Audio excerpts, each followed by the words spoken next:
Irina Selena, a French director and environmental activist, has developed the incredibly humbling and emotional-inducing documentary Flow for the Love of Water, which explores pressing issues around the world regarding the water crisis that continues to develop despite the ignorance surrounding it. Flow has a cast full of environmental activists and is not afraid to sugarcoat the incredibly sad water issues surrounding less fortunate areas. However, there is also the element of surprise involved, which makes Flow that much more intriguing. It begs the question, is water being taken for granted, even in areas that it seems it will never stop running out of the tap? Flow was originally released in 2008 at the Sundance Film Festival, and because of its success, it made its theatrical debut in theaters across the country. A reviewer from the New York Times said, quote, Irina Selena's astonishingly wide-ranging film is less depressing than galvanizing, an informed and heartfelt examination of the tug-of-war between public health and private interests, from the dubious quality of our tap water, possibly laced with rocket fuel, to the terrifyingly unpoliced contents of bottled brands, one company pumped from the vicinity of a Superfund site. The movie ruthlessly dismantles our assumptions about water safety and government oversight. End quote. Irina Selena uses many theatrical elements throughout the film in order to get her point across. These include visual and auditory cues. Her point being that large American industries are polluting our rivers and waterways. This also brings to the viewer's attention that this issue is global, that people around the globe who are less fortunate and do not have water in their everyday lives are taken advantage of by these large companies. They make them pay a price for something that they need in order to survive. Visual dramatizations are often used in films in order for the viewer to better understand where the director is coming from. For example, in Flow, Selena chooses to use a restaurant setting in order to get the point across that big corporations are utilizing tap water in their bottled water. This scene showcases a couple who purchases extremely expensive water off of a so-called water menu. This water, though they say tastes great, is actually from a hose in the back of the restaurant.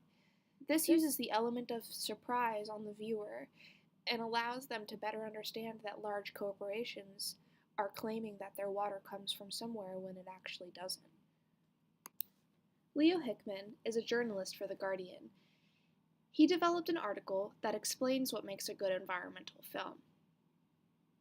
In his opinion, a good environmental documentary involves a vast idea such as environmental issues or water crises and turns them into easy to understand messages through illustrative imagery and a good storyline. Irina Selena successfully grasps this concept as she involves many different interviews with environmental activists and includes imagery and auditory cues that allow for a better understanding of what the film is all about. For example, auditory choices add to the emotional and sympathetic goals of Selena.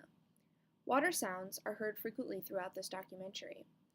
In the viewer's life, hearing water is a sign of a flourishing ecosystem. The absence of this sound in parts of the film that talk about the absence of water is very humbling. It reiterates to the viewer that even the sound of water flowing can be taken for granted. Not using this sound may not have had such an effect as evoking familiarity to all of the senses. Besides using auditory choices to aid her in her emotional and sympathetic goals, Selena also uses visual choices as well. For example, using the scene of showing a river flowing from the slaughterhouse in Bolivia is extremely powerful and relevant to the director's choice of using emotions to get a point across.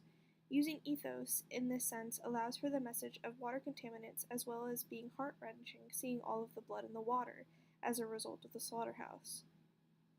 Not using these emotion-inducing scenes in this documentary would provide for a more sterile look, rather than appealing towards the viewer's sense of sympathy, which is what Selena is very good about.